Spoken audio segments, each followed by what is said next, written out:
Hello, and welcome to Fresh Blood, a podcast about killing it after 40, where we prove that new blood does not necessarily equal young blood. Here to discuss what it takes to have continued success through life, I'll be your host, Jolie Downs. With over 20 years of executive recruiting experience, I've learned how much we can grow and be inspired by other people's stories. I'm excited to share that with you here on Fresh Blood. Today, we are speaking with Michael Harrison. Michael is no stranger to reinvention. Michael started his career as a casino executive in Las Vegas before experiencing time as a chef and then moving on to work in the behavioral health industry. Michael spent 18 years offering counseling with a specialty around addictions. In 2016, Michael became the owner and proprietor of Michael's on Main, affectionately known as Mom's, located in Santa Cruz, California. It's on a beautiful river, and it has been transformed into a space that has an amazing energy, delicious food, and excellent music, bringing together the Santa Cruz and South Bay communities through this restaurant and live event venue. What Michael has created is nothing less than a modern day musical version of Cheers, a place full of joy and music where everyone knows your name. Michael, thank you for joining us on Fresh Blood. I'm so excited to learn more. Please, could you tell us a little bit more about your story and getting to where you are today?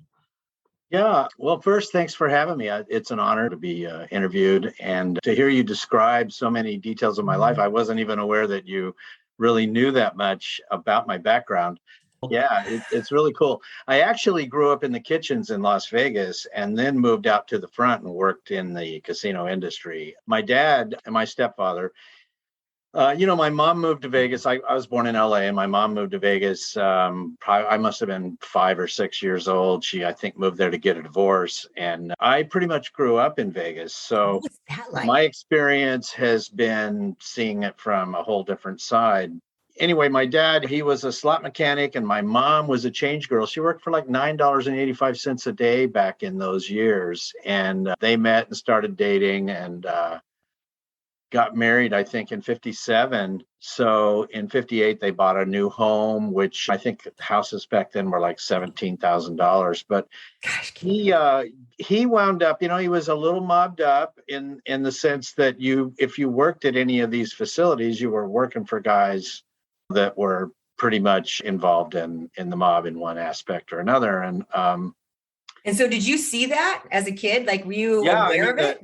The interesting thing is that while we knew a bunch of those guys and I hung out with mobsters' kids, the violent aspect of it and all of that was pretty much hidden from our family life. It wasn't something, if anything, I think I lived kind of a charmed life as a result of that. I mean, my dad helped me get some of my first jobs. I went to work at the Riviera as a dishwasher. I was working there as a dishwasher when, like, Anne Margaret would walk through the kitchen to get into the service elevator to go up to her room, so she didn't have to walk through the hotel. And I was able to take my dates to see her, sign for it. I feel like the big guy. Yeah, it was like kind of, the interesting thing to me is that I didn't know, because this was my experience. I would go see my dad. I'd walk through the casino and everybody would say hi to me. And I was a kid, I was like a young kid. And it was, I think, aspects of Las Vegas were normalized for me, because of how I grew up. So I think I might have had a bit of a distorted view of life overall. I think it's really interesting. I mean, like, what was it like growing up in Vegas? Like, how do you think that formed you? Well, I mean, I think I saw working people working various jobs and saw the overall objectification of women in a different light. Like my dad, he became a boss at the Riviera, but before that he was a slot mechanic, and I would go into the shop, into his office, and it was wall-to-wall Playboy pinups, Right. And I was a young guy, 8, 9, 10, 11 years old, 12 years old. So to me, it was I got Normal. desensitized to that. Well, Yeah. So Michael, I remember that. I yeah, mean, I remember growing up and walking into like the back rooms or, like family member, what have you. And yeah, the right, pinups right. everywhere. It And was so I mean, I don't know that it was necessarily a bad thing. It was just a different thing. I mean, I mhm, had friends whose moms were showgirls, cocktail waitresses, mhm. and it was not uncommon to go to their house after school and their mom would be sitting around in a negligee or laying out, stunning them, getting a tan, topless or whatever. And it was, I don't mean to make it sound like super risque, but it It was was normal. it was normal, Mhm. for us. I Yeah. mean, and then the other side of it is that, like, I would be sitting at home and my dad would call and get me on the phone and say, Johnny Rivers is rehearsing in the showroom for his show tonight. Would you like to come down and watch that? So, of course, I was learning Very to play cool. guitar back in those days. So, I would get to go down to the Riviera. My mom would drive me down, of course, and walk through there. They would take me into the showroom, darkened showroom, sit me in one of those booths.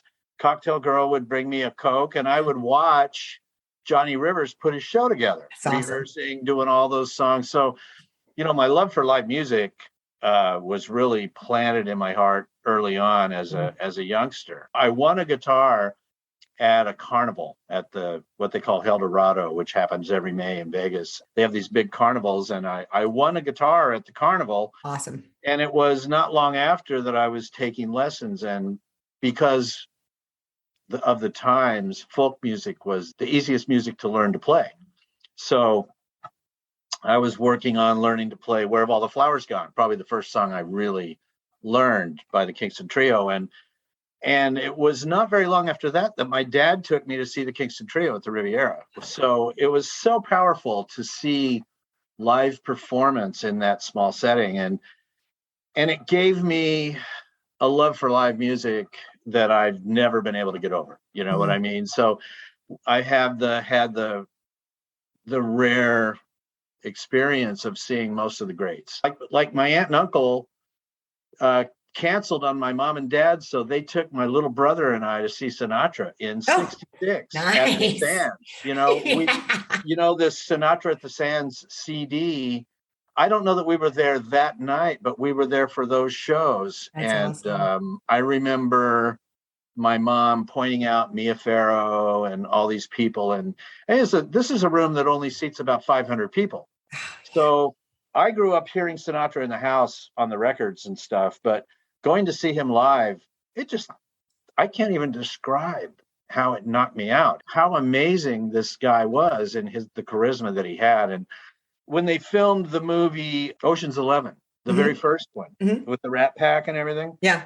Loved it. So we got to stand in front of the Riviera on the sidewalk while they shot some scenes of Richard Conte having his heart attack. Uh-huh. And my mom was there and she's pointing she goes, that's Peter Lawford, and that's Sammy Davis, and that's Joey Bishop, and that's Frank Sinatra. And, you know, I think that movie, I must have been 8 or 9 years old when that happened, right? Then fast forward to when I'm 16 and I got a job as a busboy. This before I worked or after I worked at the Riviera. I got a job as a busboy at a place called Luigi's. Now, Luigi's was just this Italian restaurant on the strip. It was like across the street from the dunes back Mhm. then. And now all that's totally overgrown. But it was a Yep. freestanding place and it was owned by this sweet Italian family, had the red booths and all of that. And Classic. when when the Rat Pack would get done with their shows at the Sands, they would come over and come in through the kitchen and they would get all Oh, like cool. have fun in the kitchen making up all these plates of food. And then they would walk out into the restaurant like they were the waiters and go, did you order the sausage and peppers, and set it down in front of some poor woman who would go, no, I had and then go, because it would be Sinatra or Dean Martin or Joey Bishop or something. So, here I was 16 years old. I mean, I was, like I say, I feel like I kind of had a charmed life in That's that pretty cool. sense. I mean, I got to see Mel Torme, and I mean, all all my life, I benefited from my dad's affiliation or connection with these people that ran Las Vegas. So I saw it in a different light. And if you'll indulge me for a minute. So when I was in the 7th grade, I was 13. He had a motorcycle and he was taking me to school. And we were going through this intersection right in front of the school, and a truck tried to beat the light and hit us on the motorcycle. So it was this really horrible accident. Oh my God. And it was one of those strange defining moments in my life. I mention that because he lost his leg, and he still went to work every day, for the rest of his life, which I found really profound and really, really fascinating to me. But the other thing is that it altered the course of my life too, in the sense that now at 13 years old, I got really wild because I think I saw that life could end really fast. You know what I mean? And it made me really hedonistic. And the other thing is that because I was in a cast for a long time, I would hang out at the smoking area of the school instead of going to PE. So I would hang out with these outcast kids, and I learned all this other stuff about life, which took me in a different direction. But no, that's very impactful. Something like that. I mean, that's incredibly scary. It's scary enough if you're in a car, but on a motorcycle. So were you unscathed physically from No, I had a broken leg from it, but he took the brunt of the impact. I was on the, and of course I think maybe because I had younger bones, but he lost his leg first below the knee and then above the knee as time went by. But it really affected our family, how our lives were. I mean, everything changed. He played baseball and softball. He would catch me pitching. I played Little League from 8 years old on, and being left-handed, I started out in right field, and then I played first base, and then I pitched. But I only was able to pitch because my arm got good from work every day, and we would play catch. And he taught me how to throw different kinds of pitches, and all that pretty much changed, when he was now laid up for a long time. So. And how did that impact him? Did it cause a lot of discomfort in the house because of the adjustment of dealing with all of that? Oh, absolutely. Heavy. And then there was the years of pain pill use, which greatly affected his overall demeanor and personality and how he related to my mom. And it created a lot of confusion and a lot of fearful behaviors on all our parts. And it certainly made me more rebellious as a teenager, and I became, a lot wilder. I did all kinds of crazy stuff. So in those years, I would say, it really affected things a lot. Oh yeah. Well, this is interesting because you became someone who specializes in helping people in this area. So what happened? Because you became rebellious in your teenage years, which is very normal reaction to these kinds of things. What happened to kind of connect those years into you entering this realm? Well, it took a long time, for me to get into recovery. I mean, I didn't get into recovery until I was like 47 years old. Oh, okay. So it was a long so there's run. A lot of years in between there. It started with, I started getting fascinated with the hippie culture at 16. And when I was 16, I was born in 51. So when I was 16, that was the summer of love.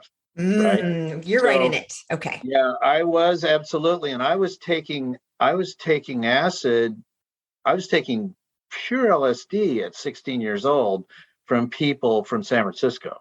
And I would sneak off to LA and sneak up to the city and go to the park. And I remember the first LSD I took was a blue smear on top of a vitamin C tablet. But it was outrageously pure and strong, way stronger than the doses that we typically found on tour. And that was your first time. Yeah. So I can't tell you how profound. I would say that my first couple of acid trips were some of the most significant events in my life because it changed how I saw everything, how I thought of the world. And so tell me about that shift. Tell me about how that impacted you, because it's a pretty big thing, and if you're saying that those first couple were one of the major things, like what was it Can you pinpoint what it was internally that shifted inside of you? Yeah, I think that it confirmed to me that the universe was different than I saw it. Mm. And it's like this. We have these senses, the sense of touch and the sense of smell and vision, and these senses that our universe to perceive our world and life as we go through it are really limited compared to, in other words, of the entire visual spectrum, we probably see about 20%. Of the entire spectrum of sound, we hear even less. The things that we can touch happen to be the atoms that are spinning at the same speed we are. So, when you take a massive amount of a psychedelic, it really, at least for me, it made me look at the reality of things and see that there was a fluidity to them and an illusion to it that, that as time went on and even more acid trips confirmed, it became where I started to see that things weren't exactly as they appear all the time. Mm-hmm. Also, I realize now that those early trips instilled in me a faith in things in a different way. I started to really see or believe that another way of looking at our life experience, and it created a real heavy desire in me to then go on this spiritual quest. So I started reading all of these books from, like some of the first books I read were like the Life and Teachings of the Masters of the Far East. And, I dropped down into reading all the Alice Bailey books. I read the Urantia book, Autobiography of a Yogi, all these books that led me to, because for me, the entire hippie experience became more than just a fancy or more than just a fashion. It became a lifestyle that I started to really take on as a belief in my heart as to a pattern for living, a recipe for a good life. And that involved, the interesting thing is that when I was young, I happened to meet Owsley. So, tell me about that. Well, I was at LA at the shows down there.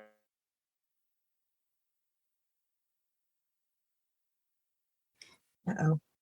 I can't even think of the name of the particular venue where it was, but I was, he fronted me some acid. So the cool thing about that is that I had plenty to work with and plenty to give away and sell. And after I did all of that, I sought him out again and asked him, I said, "Do you remember me?" I said, "I wanted to pay you." And he was like, kind of surprised that I found him again and that I paid him for that. And then he fronted me $1,000, like 2,000 doses. So that started me on this thing where I had a bit of a relationship with him, but also I really had a great deal of experience with LSD and using it and taking it a long time. And that kind of, I discovered that I grew really dependent on it. I wanted to try to do everything on it. Everything seemed to be more fun, more enhanced. So, I took it for a long time. It really changed the course of my life. When I was a bit older, I wound up playing in rock and roll bands, and I saw the Beatles. My mom let us camp out for tickets. First time ever. That's so cool. Wait, for camping out. So you're there the night before? Yeah, she dropped us off about 3 or 4 in the morning. So we were like 10th in line to get tickets for an afternoon show, $4 a ticket. You know what I mean? Like it was 1964. It was the Beatles' first tour, and we saw them in Las Vegas. That was the second stop of the tour. They had played San Francisco first. They only played 12 songs, but it wasn't about that as much as just the experience of seeing them. And then the show before their show, like the Righteous Brothers opened up. Oh, wow. So there was this monster event and the electricity in the air and all of that, it just, I don't even know what to say, how it knocked me down. It just impressed me so much. So 4 years later, I'm playing in a rock and roll band, opening for the Doors on that very same stage. I'm sorry, so, opening for the Doors? Well, yeah, our band opened for the Doors. So like we were the opening act. Yeah. Yeah, the Doors. So that's amazing. We opened for the Doors. We opened for Spirit, Three Dog Night, the Weeds, the Seeds, Love. What about Jim Morrison? What was he like? Loaded and disconnected, and showed up about a half hour before the show. Ray Manzarek, on the other hand, I had a wonderful afternoon. The nice thing about when you're doing music at a venue like that is you have the whole venue to yourself, for all those hours in the afternoon while you're laying wire and putting your instruments and equipment all up and doing the sound checks and everything. And we sat on the floor of the men's room with a flute and a guitar and a harmonica, and we did all these other songs while we smoked a joint, So it was like we were just people, you know what I mean? It was so rare, and so just connecting on that level. Matter of fact, his keyboard didn't come in. He had to borrow our little Farfisia for the show. Oh, cool. Yeah. Be interesting. I like that. 1968. My keyboard was in the Doors show. And I opened for them, no big deal. Not a big deal. Incredible. What was the name of your band, Michael? We changed the name to Gross National Product. That sounded like a pretty cool name, but we never got a recording contract. And mostly it was because we were too busy getting high. It never really went that way for us, but we did have this remarkably good time. Then I had a friend who worked at the International Hotel, and he got me in to see Hair, and then got me a chance to go hang out with the cast, which landed me an audition. So when you audition for Hair, you have to sing Let the Sun Shine In all by yourself. Do you really? I love this. Yeah. So I got to play as what they call a lifter, one of the people that understudy a main role and are in you filter onto the stage and sing the chorus songs, But it was remarkable hanging out with these guys. We were all in this little bus. This guy, Michael Alexander, who played Wolf in the play, he had this little bus, like one of those half-size buses, not the big long school bus, but half-size. So we would be driving. We were going to go on this cookout up in the hills, up at Red Rock Canyon, which is just outside of town, about 30 minutes. But what was fascinating to me is that at some point somebody would start singing a song, something off the radio, and by the time we went through the intersection, it was like 4-part harmony, everybody singing in full that's voice. Cool. So it gave me kind of chills hanging out with these guys. There was this was the Hawaiian cast, and this guy Pohai, he was the guy that would walk on the chair backs and sing "When the Moon is in the Seventh House," that old part. Yes. So he cooked my very first teriyaki steak. I'd never had teriyaki steak. So when we got done doing this little cookout, somebody grabbed a guitar out of the bus, and we're all sitting in a circle, and somebody played a song, and everyone would either sing along or whatever, or do the oohs and ahs if they didn't know the words, if it was an original or whatever. And when that was done, he'd hand the song to the next person, and the next person would do a song.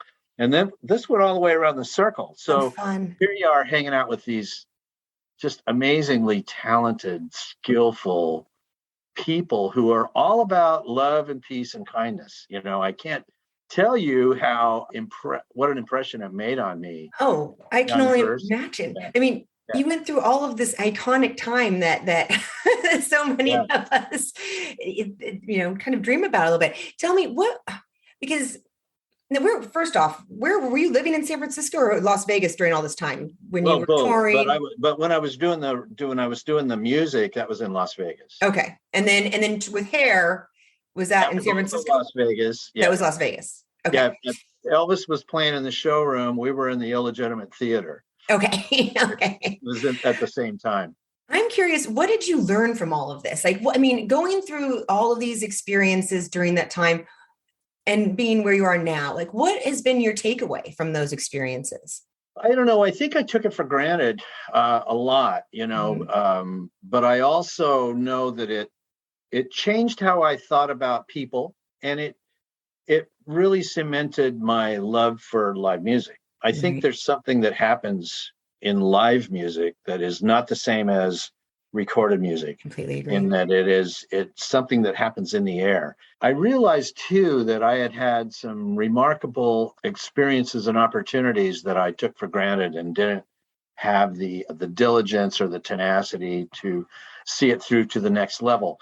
But in all fairness, I got a girl pregnant and decided to quit the cast, which was the show was going to Paris, Oh, and wow. stay and get a job as a chef of a health food restaurant and become more grounded and more of a family person.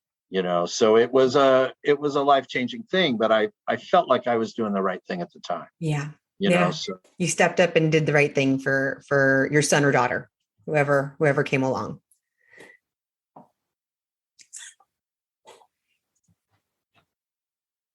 So anyway, I'm trying not to digress into too many stories, but this one you will like.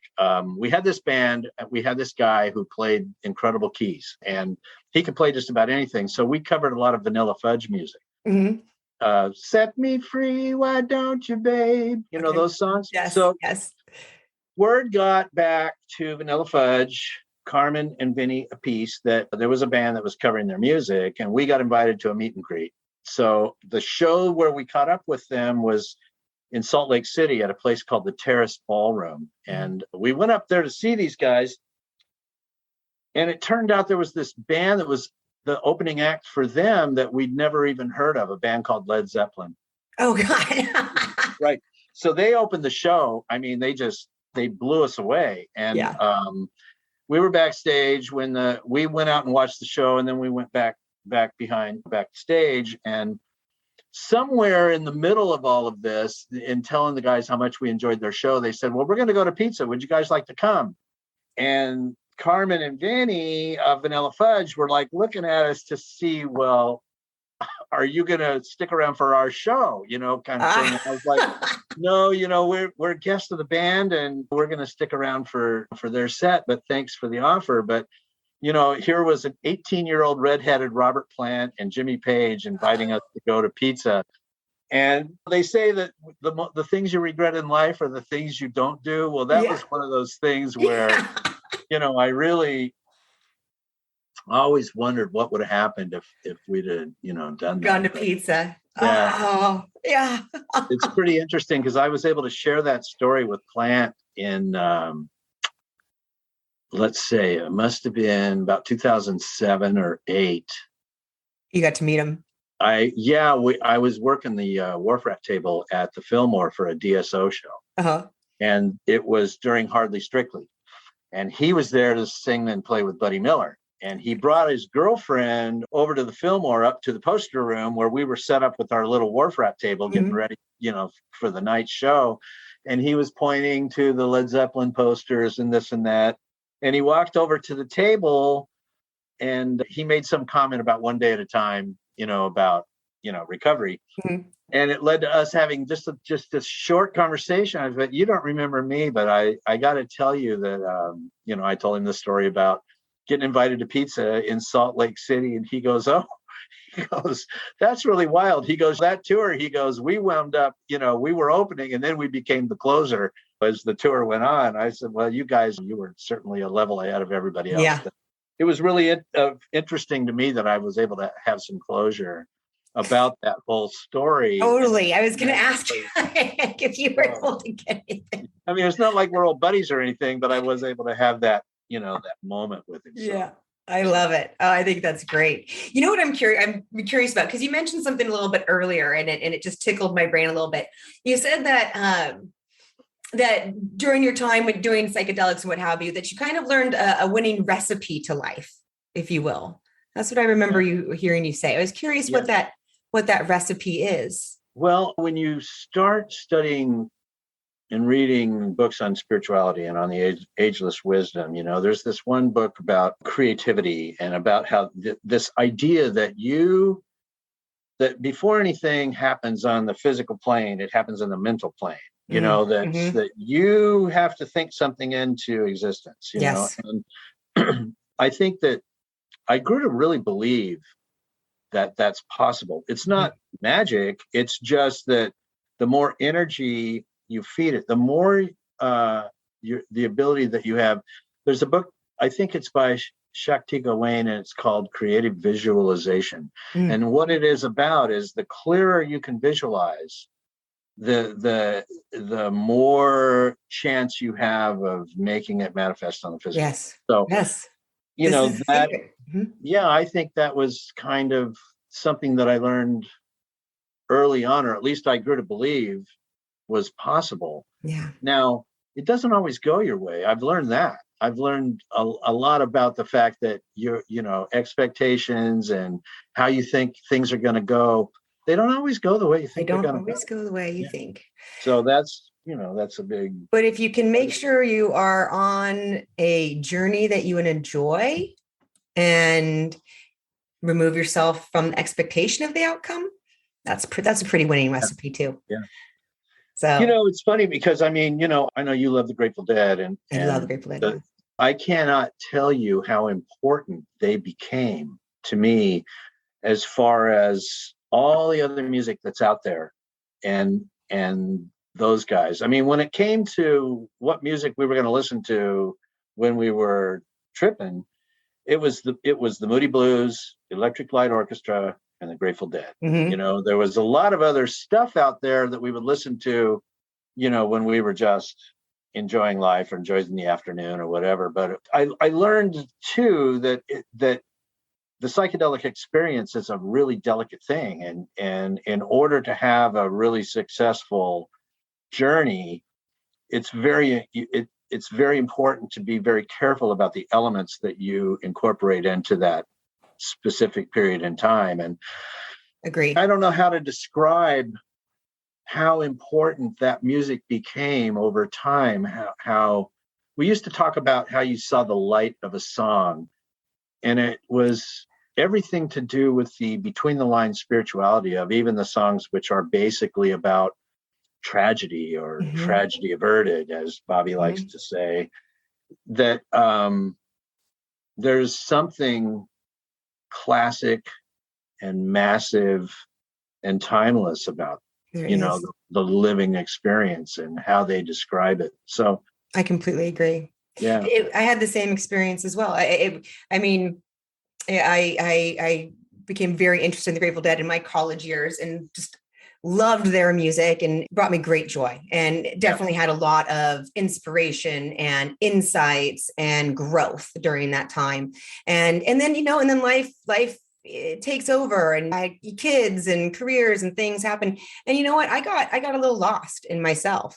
And when I took that moment to take a step back and think, okay, I'm a little lost. I need to do something about that and do a review. The first thing that I did was realize I didn't have any live music in my life. It had been gone for a while. And that was like, it was like my soul was dry. And the first thing I did was I started going to Michael's on Main on Sundays, to Grateful Sundays. And it was like being watered. It was like my soul was being fed again in a way that just really needed it so badly. It is a beautiful, wonderful thing when you find that music that can feed your soul. And like you said, there is an energy to live music that is absolutely palpable and can feed you in a different way. It's not lost on me that one of the things that you had asked in here was about success and what has been the difficulties and this and that. One of the interesting things for me, Jolie, is that, when I bought the restaurant, I had really short hair. I was on the board of the symphony. I belonged to the Rotary Club of Santa Cruz. I had this life, and I had drug and alcohol treatment centers for quite a while and had retired from that. Never had I planned on buying a restaurant. And what happened was Colleen decided that she wanted to go back to school and get her doctorate. So I was up, sitting up here in Bonnie Doon, and I was going, well, do I open up another treatment center? Because I still had my credentials. I could still do counseling and all of that. And it's funny because I didn't have the heart for it. When you work in that field in behavioral health, especially when you work with chemical dependency, it seems that it's kind of like, I guess maybe a good analogy is baseball. If you are batting 300, you're a star. The average contract player, if he can hit 250 or 2.25, he's got a good shot at playing in the majors. Well, treatment's kind of like that. I mean, you have an 85% failure rate. You're batting 150. If you can help 10 or 20% of people to affect enough change in their life that they can get out of all of these unhealthy behaviors, that's really good. But for the most part, you are fighting a losing battle with a lot of people. You see their lives unravel. And I buried a lot of people along the way. I stood around beds with family members while they unhooked them, and it takes a lot out of you as a person. It creates a great deal of sadness. Yeah. And no matter what, I've heard it described like you're standing on the river and you're watching bodies go by and you're trying to pull people out of the water and they're like, no, I'm good, and it's a real tough life. So the idea of opening up a restaurant, it was something that was from my younger years. I always wanted to have a coffee house. It started with folk music and that interaction of people sharing social and cultural ideas, some political ideas. The protest song was huge during those years because of Vietnam and whatnot. And I always wanted to have a place that had that feel. And when the opportunity to get the restaurant happened, well, it had live music written all over it. The way that I saw that little tiny, they didn't have a stage when I bought it. It had a carpet and a fireplace, and bands would set up on the carpet, and and we put the whole thing together. And I only had the place a couple of months when Matt and I started talking about, well, what can we do? I have these Sundays where nobody's coming in. And to your point, it's about, I was really reluctant to really reveal my love for the Grateful Dead, my overall desire to have a place like that. And what Sundays has become was my attempt at recreating every element of the life I had following the Grateful Dead around the country and going to shows in some smaller, microcosmic way. And that's what I think we've been able to do. Yes. And the thing about it is it's so authentic because we have Matt. He doesn't copy Jerry's licks. He channels that experience. And yes, he does. That. And I've, it wouldn't have happened without him, I don't think, to the extent that it has. Matt is next level. I can't tell you how often we comment, because and I love music, love live music. And so we go everywhere. And, we pay tickets, go to these concerts. And so often we'll be, these huge concerts, like, we are so lucky because this was amazing, but still what we get to go to on a Sunday night, it rivals us. Sometimes it's better. I agree. It's insane. It really, what is there is insane. And the whole thing is like, as good as the China Cats are, because they're phenomenal, there are Sundays with the projects and the people that come, like he gets Pete Lavizelli on drums, and JP or Murph Murphy on bass, and then you never know, we have Jordan or Steve or Scott Guberman, for crying out loud. And sometimes lightning strikes. And really? Is like as good as anything I've ever seen in my life. Seriously, except you're like in the front row. I'm so humbled by that, Really? I haven't been there for a few. In the past month, I've only gone one Sunday. Mostly it's been,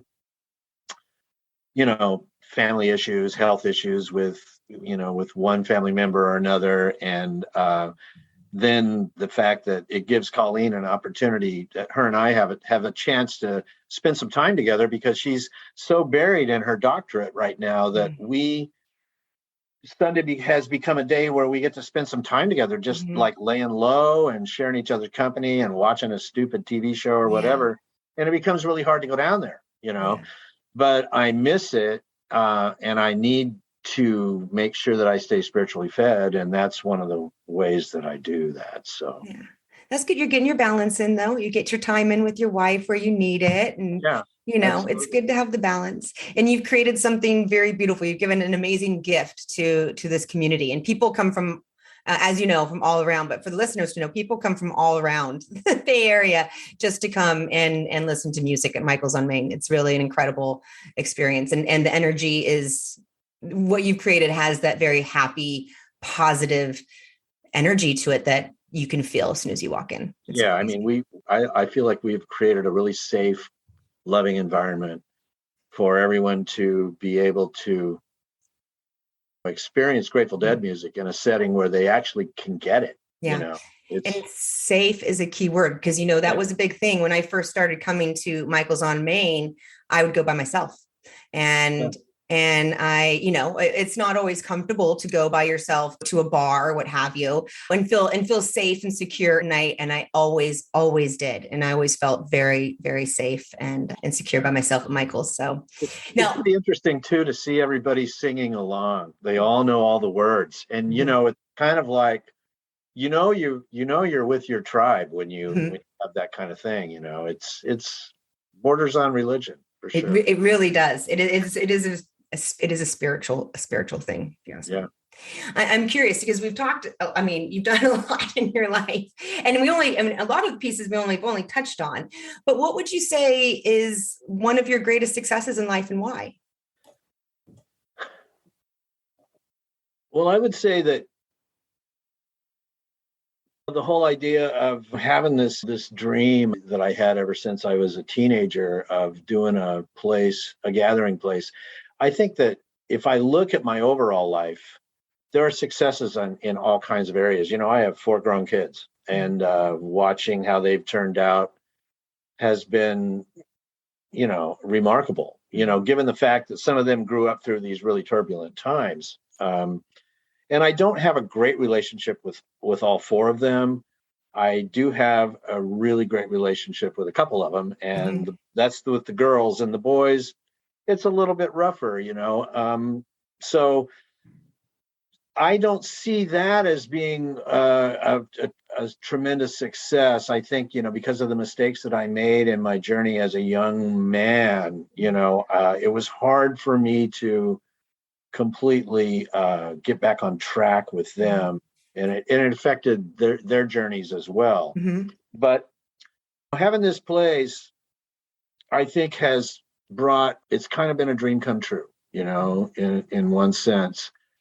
I have no interest in having a big ego about it. I am so humbled by it. There's been Sundays when I found myself standing out there in front of the band and listening, and I would well up with tears just because I was looking around and at what it is that's happening, And of course, there's this whole other personal aspect of it, and my relationship with this person, Jerry Garcia, and how I emulated him and whatnot as a young man, and then got to meet him. If there's something that people say a lot, is that you don't want to meet your idol, right?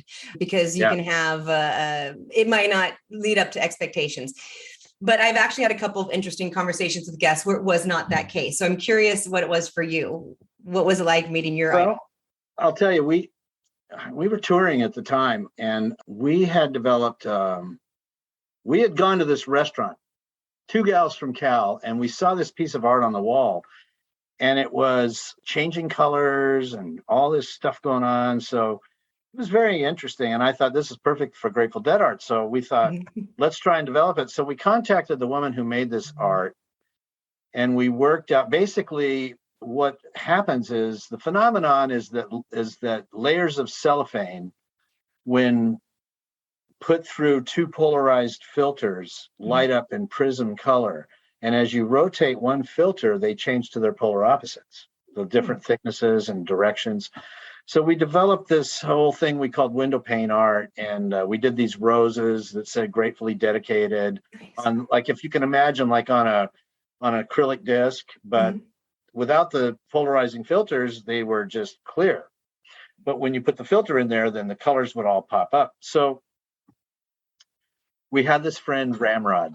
Ramrod was one of the main roadies for the Grateful Dead, and known him forever. And he was the source of our backstage passes, and helped us get into shows when we showed up and we didn't have any way to get tickets or anything like that.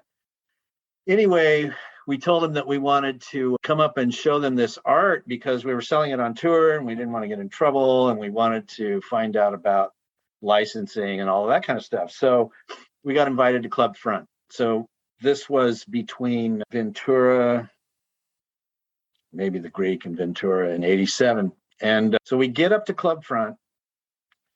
We have this remarkable, I had a light box built so that you could just plug this thing in and put the piece of art in it and watch it. And it was, the one that I had done was two skeletons like dancing down a golden road with these hills, and everything changed color. And the road went from golden to blue with yellow lightning bolts for the dotted line. And I can picture this very easily. It was really beautiful. Yeah. And we plugged it in, and Ramrod was looking at it, and he goes, is shit going to start melting now? Because it's very psychedelic. It's really.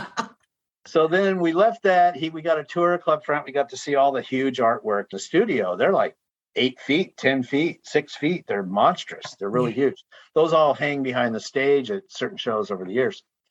So we got that. We got to see the mail room. We got to meet Patricia Harris. And she said, well, I think what we should do is we should take this light box and we should go plug it in on the desk downstairs so that everybody that comes in and out will see it and have a chance to experience it and see it. So we do that, plugged it in, and we're having a beer, and Ramrod and I are having this conversation.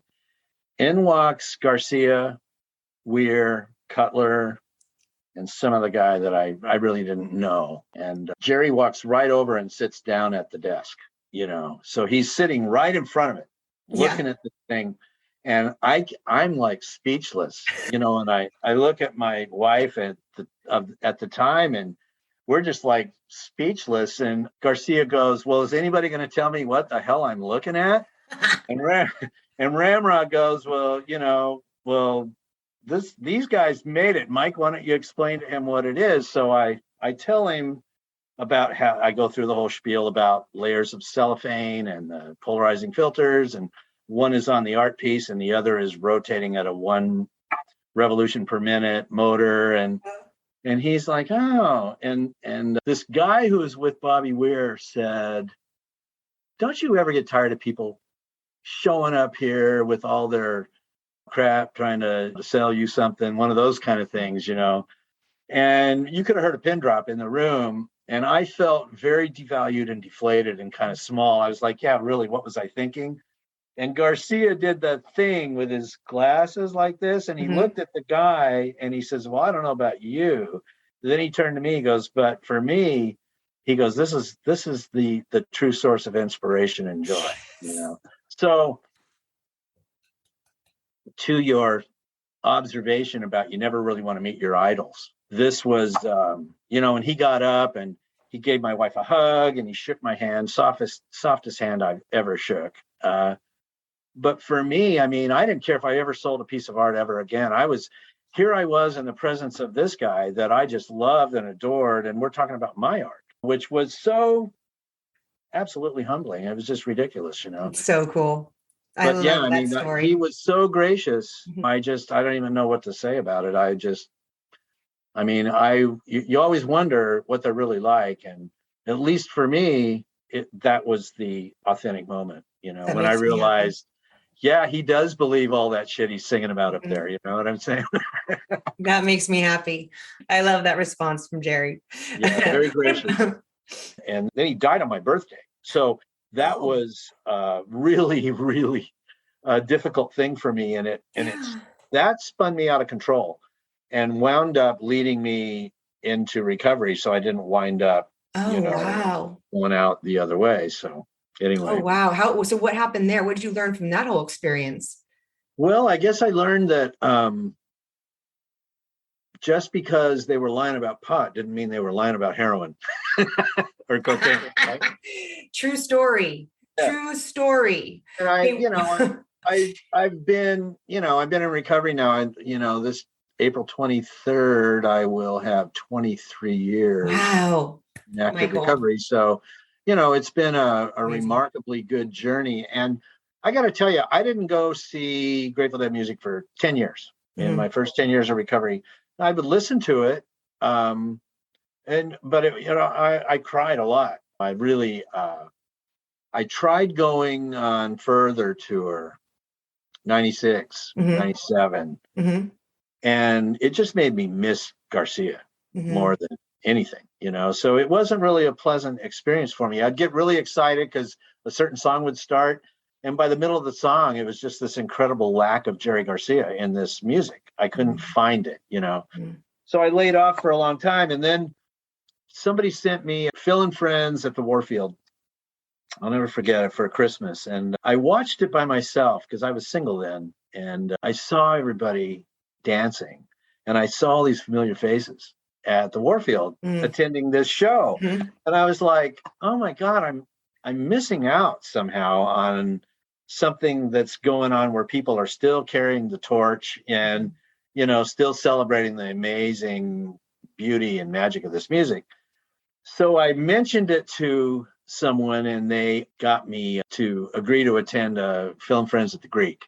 And I sat with all the wharf rats, with Charlie, Cosmic Charlie, and all these people. I rode up with Safe People, and I sat in this row. They had this whole row on the Phil side of the Greek, if you picture how the band sits on the left side there. And so we sat up in this row, and I watched this whole pageant go on in front of me, and it felt really good to be back at seeing them in a safe environment. So I figured out a way to go and attend and experience this music without, any chemical enhancement. And or too big of a trigger. Discovered that I really enjoyed it. I learned one thing about, and I would say this is something that I would hope others learn, and that is, for the longest time, I thought that certain drugs were enhancing my life experience. And what I learned is that they were actually impairing my ability to experience life in its most vivid form.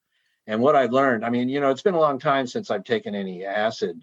I don't regret taking acid, and I don't regret smoking weed, but I regret moving into the harder drugs where I saw so much damage and destruction, and I did it anyway. I did it because I didn't know how to cope with the pain of life in a positive or healthy way. And I had to learn how to do that. Which is a very normal story. And in fact, it's a story a lot of people are living right now.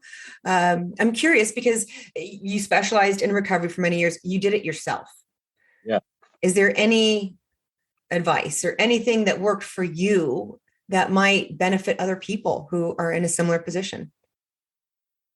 I would say that learning to tell myself the truth on any given day, and not thinking so far off in the future about how things are going to be bad, or well, let me restructure that, reframe the narrative, because part of the problem is that, for me personally, I can tell you that you go through life and you have this huge idea of your capability and your ability to be a winner or to be successful. And then you run up against drug addiction. And I've never known a successful drug addict in my life. That's the truth.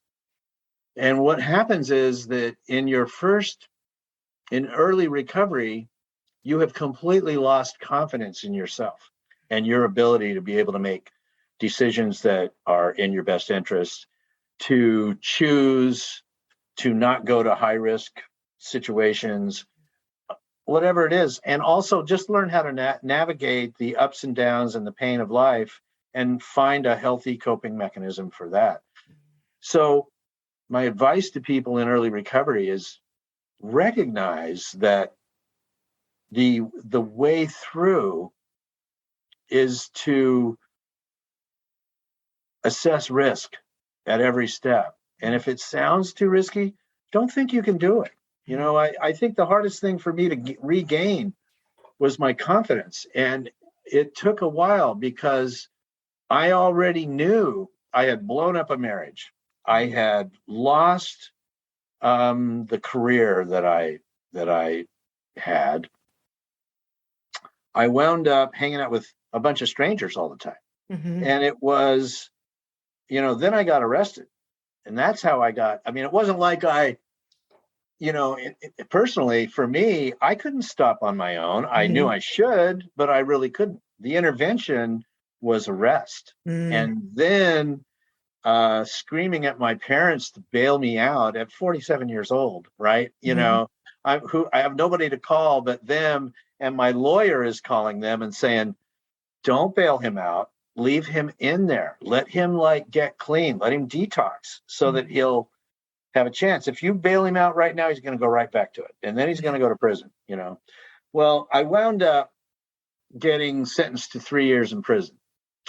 And the judge told me, he goes, I don't have a program for you. He's like, but if you can get accepted to program, you can repetition the court. But otherwise, he goes, you got about 10 days and they're going to pick you up and take you serving your time. And there was an organization called Friends Outside. And this guy got me an interview with this woman who came to visit me and just asked me questions about what was my favorite drug. And I was I was barely detoxed. I'd been in there about 30 days at this point. And she asked me this funny question, what was my drug of choice? Mm-hmm. And I had never heard that phrase, because you only hear that phrase in recovery. You don't really hear that on the, people don't say that. Now what's your drug of choice? Yeah. And I said something to her like, I can't ever imagine. I don't remember ever going to a party or over to somebody's house where they offered me something and I said, Gino, thanks, that's not my drug of choice. You know what I mean? And she goes, so you would do anything? And I was like, yeah, there's probably, whatever they got, I'll, give it a try. Yeah, my favorite drug is other people's, whatever they got. So I guess what I'm trying to say is that for me, what was my motivation early was that I didn't want to do prison time. So I got accepted into this thing called the drug court treatment program, where I had to stand in front of the judge every Friday, tell him how many days clean I had, how many meetings I went to. I had to carry a meeting slip that I had to have signed off at each of the meetings, and I had to turn that in every Friday. And I had to attend group. And what I learned in group was that there was a lot of distorted thinking going on in my brain. The more I got free of all the drugs in my system, the more I could examine my behaviors. And I was kind of led by the nose through group. And so I needed more than meetings, in order to really stay clean. So you found group actually helped. That made a difference. Absolutely. For you. Mm-hmm. And the more I participated in it, the better things went for me. And it took me it was a year-long program. It took me about 14 months, because it was really interesting because I would forget to go give a sample of urine so they knew that I was clean. I would forget simply because I would just forget. It wasn't like I was using, I was clean. But because I didn't go test on time, they would count that as a dirty. I'd stand in front of the judge and I'd get remanded for the weekend into jail, So I'd go in Friday afternoon and I'd get out Sunday morning. I was living in this sober house and they were like, well, is he clean? Was he dirty? The whole thing. Nobody trusts you in early recovery. One thing I've learned is that once you have copped to it, all of a sudden your credibility is zero. Nobody thinks you have any integrity. Nobody wants to trust anything you have to say. How'd you overcome that? How'd you overcome that? I'll tell you. The interesting thing is that when you start going to meetings, these other people, they didn't know you before. Mm-hmm. They know you as the person that you are in the moment, and who you're trying to be. So a very interesting thing happened. I was doing the coffee at this meeting, a daily meeting. And I did the coffee one day a week. And they voted me in as secretary. They waived time. They just thought that I would be a good secretary based on the things that I shared at meeting level and just my behaviors of, coming up and helping set up the meeting every day and this and that. Well, they had like a 6-month clean time requirement, and I didn't have that long. I think I had 3 months or 4 months. But what they did is they gave me keys to the building, which was this huge gesture of trust. And it flipped me. You know what I mean? It made me realize that here were some people that actually were extending me trust. And that helped me overcome that lack of confidence in myself and that general feeling of lack of importance or ability to be somebody besides just a loser. You know what I mean? Powerful. Isn't that powerful? Yeah. How someone can make an impact like that, just giving you a little bit of trust. Yeah. I mean, it really, I don't even think they realized what they did for me at the moment, but it was that simple act of trust that helped me to start to regain some feelings of self-worth, so. Yeah, it's true with relationships in general too. Like any kind of, I just think about my teenagers, and kind of, I could apply that to them. Really. It's really important. I mean, here it's really difficult for me sometimes to talk about all of this stuff. I mean, I can talk about it in the circle of thank you for sharing, Michael. Of the recovery world, but to talk about it outside of that, it's a different kind of dynamic, and it's really important that these stories get out because we're still losing a lot of people all the time. So many. Well, it's vulnerable. It's vulnerable to talk about these things and share, and it can be scary. But when you do that, it's like you open it up for everyone else to share their own stories and to feel comfortable and being comfortable with their own stories and sharing that. It's a gift. It's a gift that you give to other people and to yourself. Yeah. So thank you for sharing with us. I really appreciate it. Absolutely. I can tell you too that for me, when I was in group, it was the group facilitator that said, you might be really good at this. You might consider, what are you going to do for a living, long term? Are you going to go back to restaurant work and this? Because that's what I was doing. Is that your plan? And I wound up going back to school and getting a degree in addiction studies. And part of my journey was an internship at the Camp Recovery Center in Scotts Valley. And I wound up working there as a tech, and then I became a case manager. And then I ran the adolescent program for a little while. And that led me to seeing that there is some financial security associated with that. So I opened up my own sober house, which had been my pathway. And then I turned it into a licensed treatment center. I went through the whole process of licensing, and that took me in a different direction for a long time. And that was interesting that you shared about that, because I realize how stressful of an industry that is. And when I think about it, I always think of it in gratitude, because we've had our own struggles in family, what have you. And so I think of it in this overwhelming just gratitude. Thank you for doing this. Thank you for being there for people. Thank you for helping make a difference. But what I hadn't really thought of is what that's like for you on the flip side too. Working with these families day in and day out and being a part of that emotional turmoil, that is very, very taxing emotionally. I can only imagine. Well, you get so attached, and attachment is a really interesting part of life. I got some really good advice one day. This guy told me, he was the clinical director, and he said, he goes, when you go out to get in your truck to go home today, he goes, go around to the passenger side and open the door and kick all the fucking clients out. In other words, don't take them home with you, That's good advice right there. It's a good visual, actually. Because I needed that, because I was drowning in their stories, and my inability to help them. And the truth is that they have to want it. really bad if they're going to get it, no matter what the leverage is to get them into treatment. Treatment is where they discover how the choices in their life, how to connect the dots between the problems in their life and their drug use is happening. Because most of us, we don't make that connection. We don't connect the dots that way.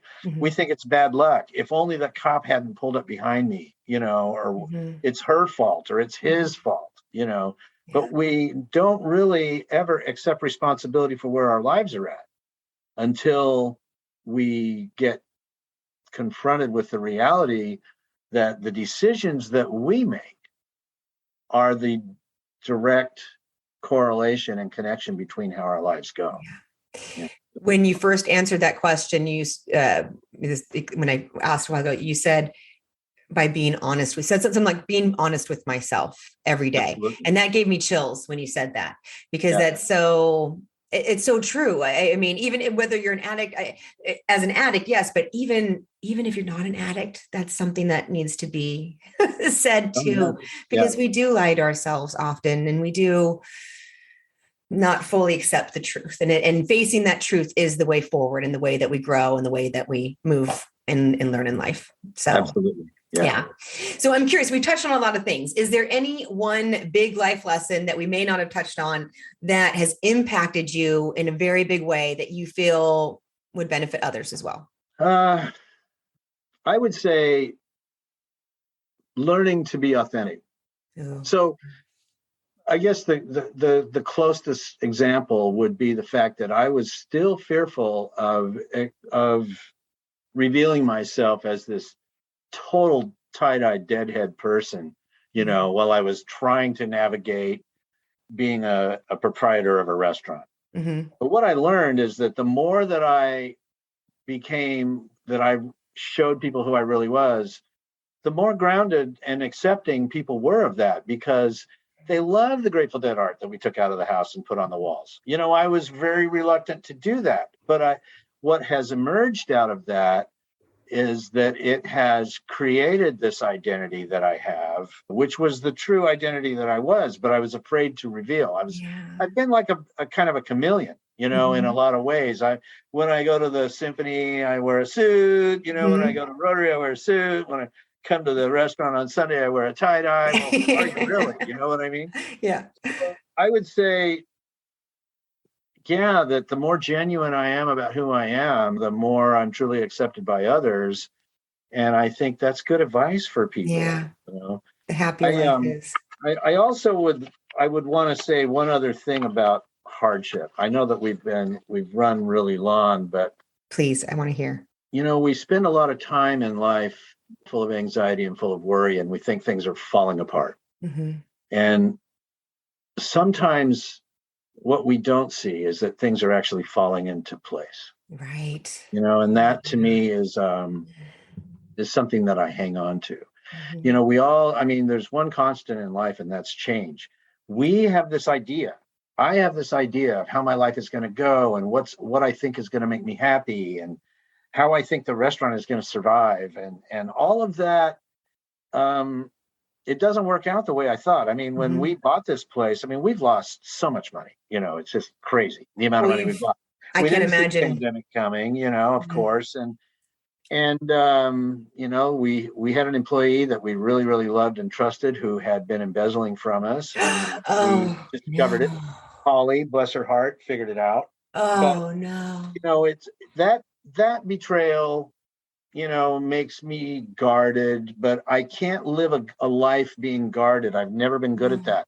I live my life trusting and giving people the opportunity to do the right thing. They may or may not do the right thing, but at least I trusted first instead of lived in this fearful place, which is really a dark place to be, I love that, Michael. Yeah. And you're right. It's a choice.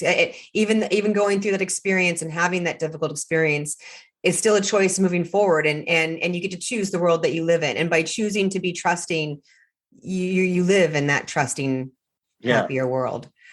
I appreciate that. There's this old saying in country music about you never see a luggage rack on a hearse, and that it isn't really about the things in life, right. That the best thing in life aren't things. if we've learned anything, I mean, Colleen and I, we've had a lot of soul searching times about the restaurant because it has not been a financial success. Mm. But what we will remember and what we hang on to has nothing to do with how much money we've lost, what's going to happen, whether or not we're going to be able to keep this thing going.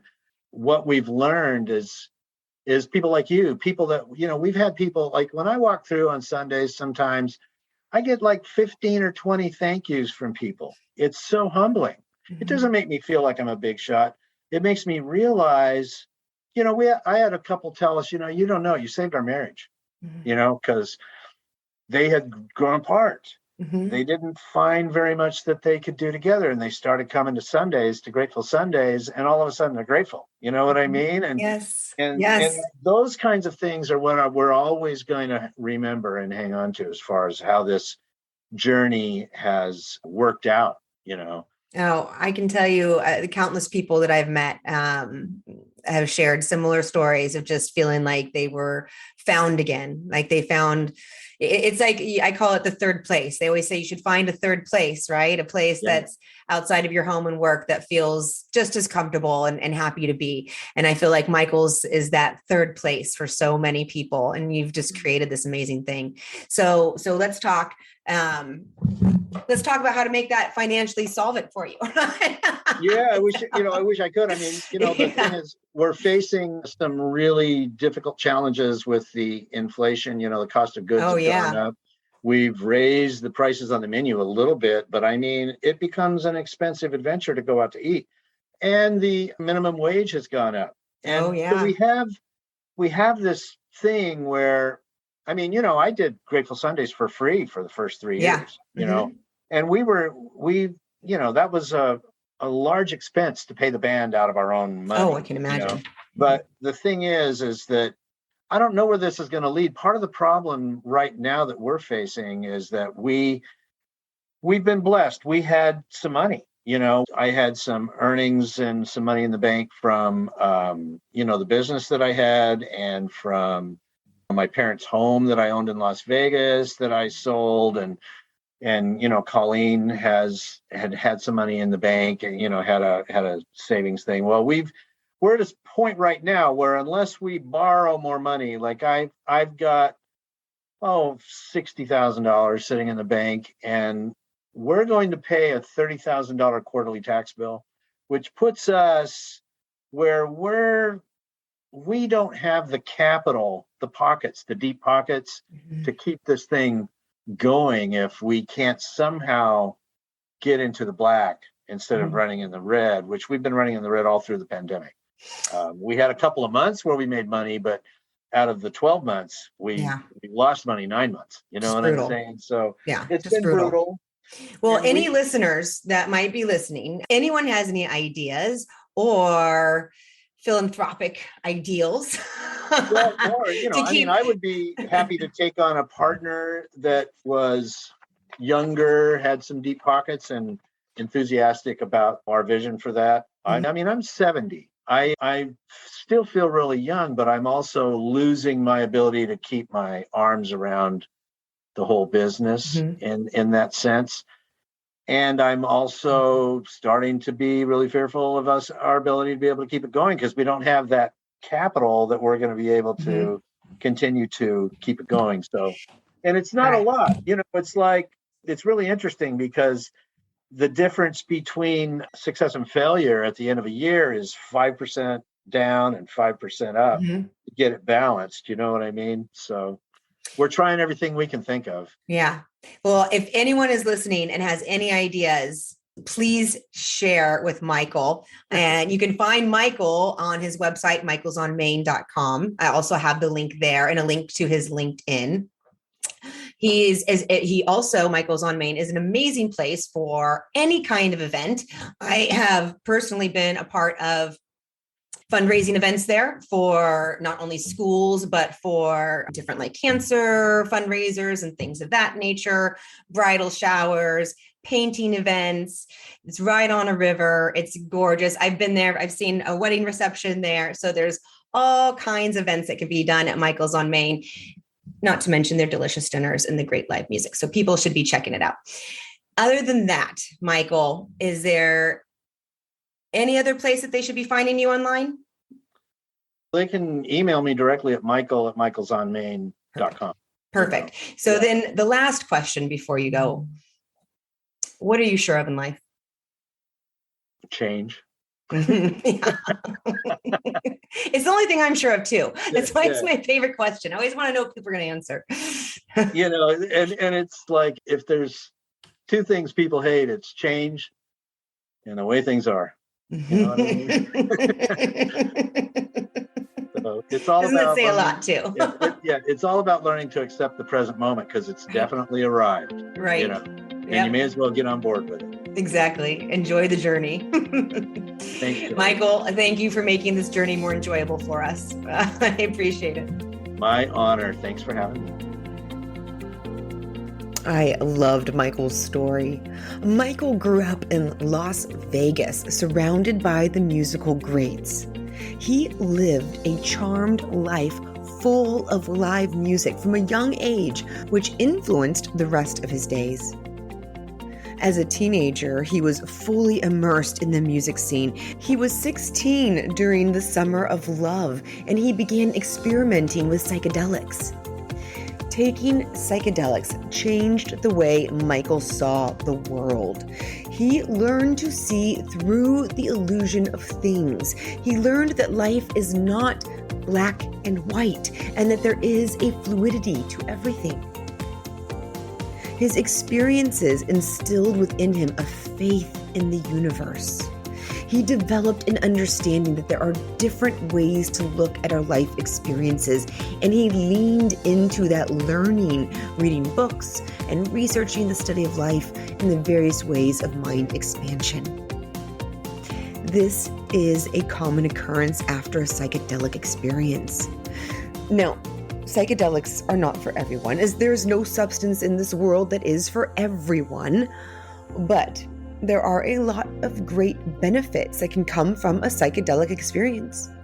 I share this not to try and convince you to try it yourself, but I share in order to remove any judgment that might be held, as humans tend to judge things that they have never had experience with.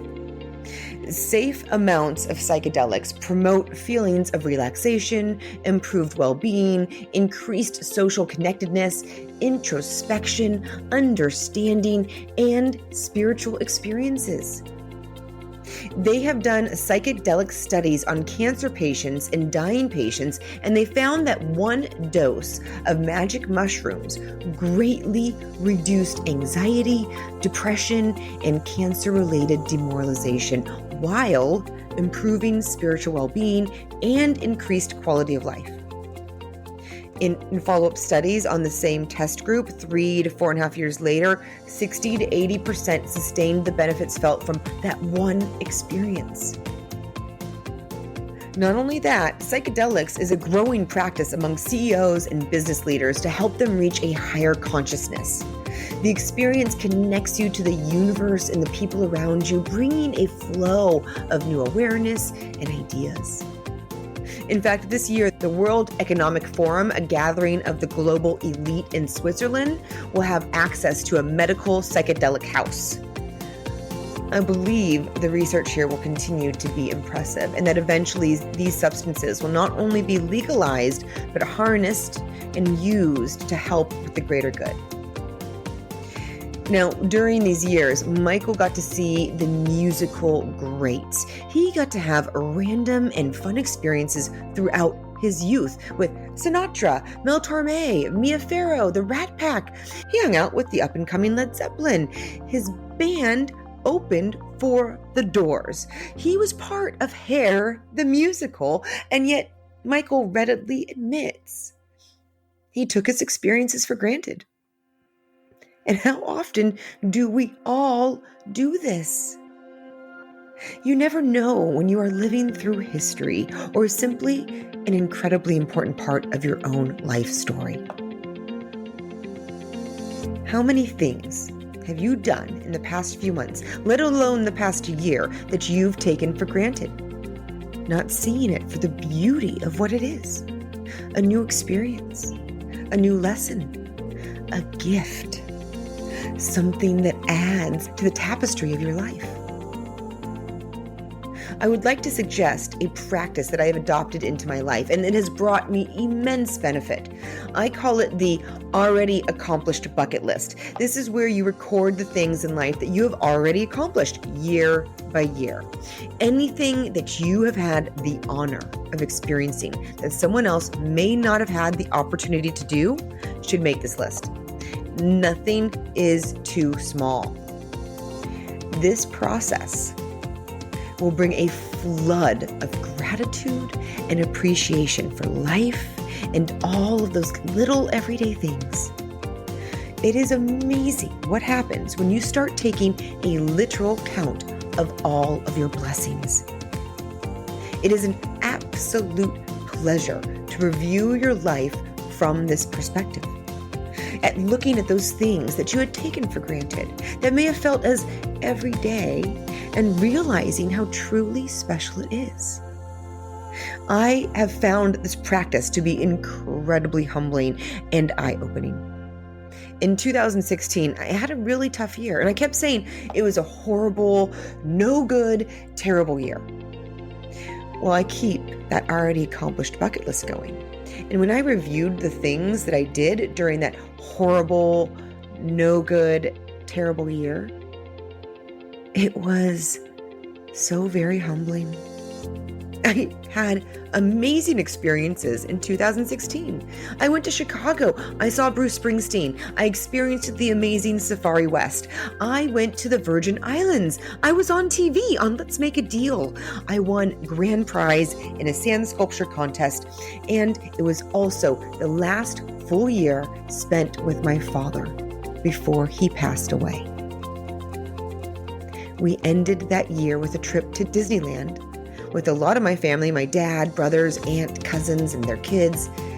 It was a truly magical experience that still brings me comfort and joy to this day.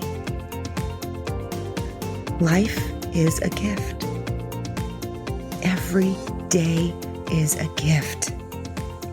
It is so easy to get caught up in our day-to-day life, to get into that Groundhog Day mode with our head down and just doing your best to exist. I have found that keeping a bucket list makes life very interesting, while keeping an already accomplished bucket list is like giving my life continuous jolts of gratitude. And it is the easiest thing to do. You can take out your phones right now and create a note in your app titled Already Accomplished Bucket List. Start writing down any little thing that you had fun doing, experiencing, or accomplishing. It's your own personal feel-good list, and it will help remind you to not take these precious moments that were given for granted. Michael went on to settle down and become a family man, working in the restaurant scene in Vegas. At one point, heroin was introduced into Michael's life. And as he said, while they lied about the results of marijuana, they did not lie about the results of heroin. Heroin, the highly addictive and destructive drug. I love what Michael said here. He thought that drugs were allowing him to experience life, but they were actually stopping him from experiencing what life had to offer. He was stopping himself from feeling because he did not know how to cope with the pain of life in a healthy way. And how would he? This is not something that we bother teaching children in school. It's not something the majority of the population has been taught themselves, so most are unable to teach it to their own children. This is why so many are just struggling through life at the moment. We are facing a feelings crisis. The majority of the population has not figured out how to deal with their negative feelings in a healthy, proactive, and positive way. As Michael shared, you have to stop lying to yourself, and you need to look at these emotions head on. Once you do fully face those feelings, some great advice on how to work through them came from a previous guest, Drakagots, a children's book author who explained that when we turn to our preferred addiction, what we are really trying to do is to feed our soul. Here are the 5 incredibly healthy ways you can feed your soul to help you deal with your difficult emotions. At the first level, there are physical pleasures, connecting with an object. You can turn on music, start dancing, feel movement in the body, do your favorite physical activity, go outside, feel the sunshine on your face, feel the breeze, and be with nature. Move and connect with a different kind of joy until you feel the need or the mood dissipate. At the second level, there is love, connecting with another being. That love does not depend on other people. You can bring love into your life by simply thinking of another person or animal that you appreciate. You can bring love into your heart at any moment by feeling gratitude for any other being. At the third level, there is meaning. Doing something meaningful, connecting with the world, reaching out to someone or some group to bring meaning or goodness, bringing pleasure into other people's lives in some way. At the fourth level, there is creativity, connecting to adding something new to the world. When you are creative, you find yourself in that pleasurable zone and you do not feel that addiction need. Finally, at the fifth level, there is spirituality and transcendence. Understanding how we are all connected with each other, a feeling of awe and bliss. The glimpse we get into that sense of awesomeness, that amazing and total connectedness in the universe, is what sustains and helps bring everlasting pleasure. It is a knowing that once seen cannot be shaken. Now, I'm so grateful that Michael shared his story of addiction with us. I know it's a story too many of us can relate to with the insane opioid and drug crisis that we have been facing. Most families have been touched by someone with addiction, and for those that are fully in the mix right now, feeling that despair, feeling that hope is lost, let Michael's story be a balm of hope for those families and a shining light of inspiration for those currently suffering from addiction. At 47, Michael was at the height of his drug addiction, arrested and in jail. But this moment that I am sure felt like the worst thing to happen to Michael at that time turned into his greatest gift and put him on his path to recovery. Michael has recently celebrated 23 years, and that is truly something to celebrate. I really appreciated Michael's story about the group. I found it a powerful representation. Michael shared that when you are a drug addict or in early recovery, nobody trusts you. Your credibility is zero amongst those you love the most, and no one believes what you have to say. This is completely understandable on the side of family and friends who have gone through those situations. And it is also destructive to the highly fragile soul shakily walking down the path of recovery.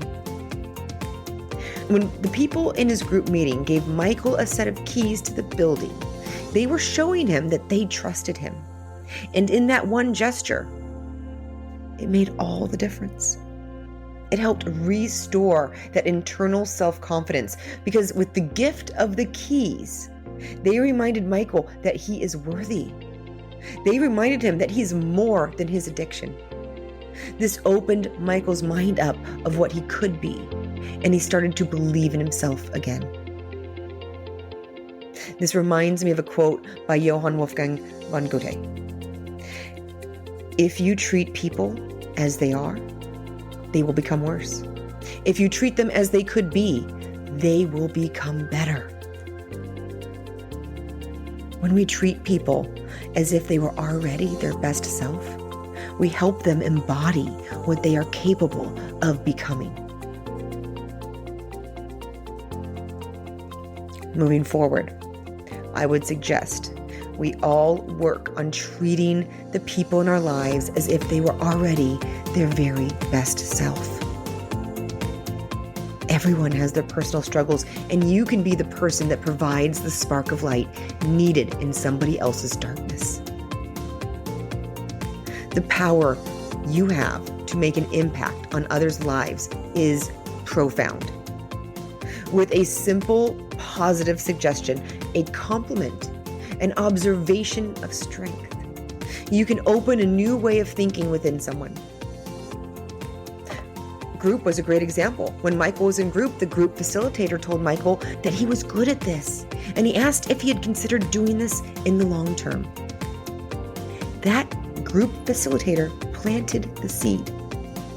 That seed sprouted and grew into Michael opening his own sober house and then turning that into a licensed treatment center. It is absolutely incredible to think of all of the people Michael helped during those years, and it all started because of the seed planted by somebody else. This is your reminder that your words have power. What seeds are you planting in the people around you? Will you be proud of the growth that comes from what is planted? It's something worth paying close attention to. Michael ran a successful recovery business until he retired from the industry. And when his wife decided to go back to school to get her doctorate, Michael asked himself what it was that he really wanted to do. This is where life came full circle, with Michael purchasing Michael's on Main and honoring his love of music by turning it into a live music venue in addition to a restaurant. When he looked at his restaurant calendar and he saw a lag on Sundays, he collaborated with another partner, Santa Cruz's own musical giant, Matt Hartle, and together they created Grateful Sundays, one night a week of amazing Grateful Dead music. Grateful Sundays has become like a third place for so very many people. I've been going to Grateful Sundays at Michael's on Main religiously, and I say religiously purposely, as Grateful Sundays is, for many, their personal Sunday church service. And the service being incredible music of the highest caliber and in close proximity, being led by Matt Hartle and his rotation of highly talented friends. Michael's on Main, affectionately known as Moms, is a gift to the Santa Cruz community, creating this Grateful Sunday culture and giving us our very own local version of a musical Cheers. A beautiful third place, conveniently located in SoCal amongst a gorgeous river and trees. I like to say that I end and I begin my week right there, letting go of anything negative that may have come my way and filling me up with all the good energy that beautiful music and people create. I am so grateful for this weekly experience, and I know countless others are as well. Every single person I've met there has found a solace, a balm to the soul in finding this local treasure. One day, Michael decided to follow his passion, and by doing so, he created incredible joy for countless others. What an amazing gift that Michael has given to this community. I can tell you that the gratitude comes from a very great many. I appreciated that Michael shared how this experience helped him become more authentic. I think this is important because so many do not honor their authentic selves. So many were not taught to honor their authentic selves the way that kids are today. For so many, we were all taught to conform. So finally coming to a point where you embrace yourself fully and present yourself authentically, it feels like magic. And it acts like magic too, because once you embrace your authentic self, the happier you become and you find your other like-minded souls. You find your people. And we all need to find our people.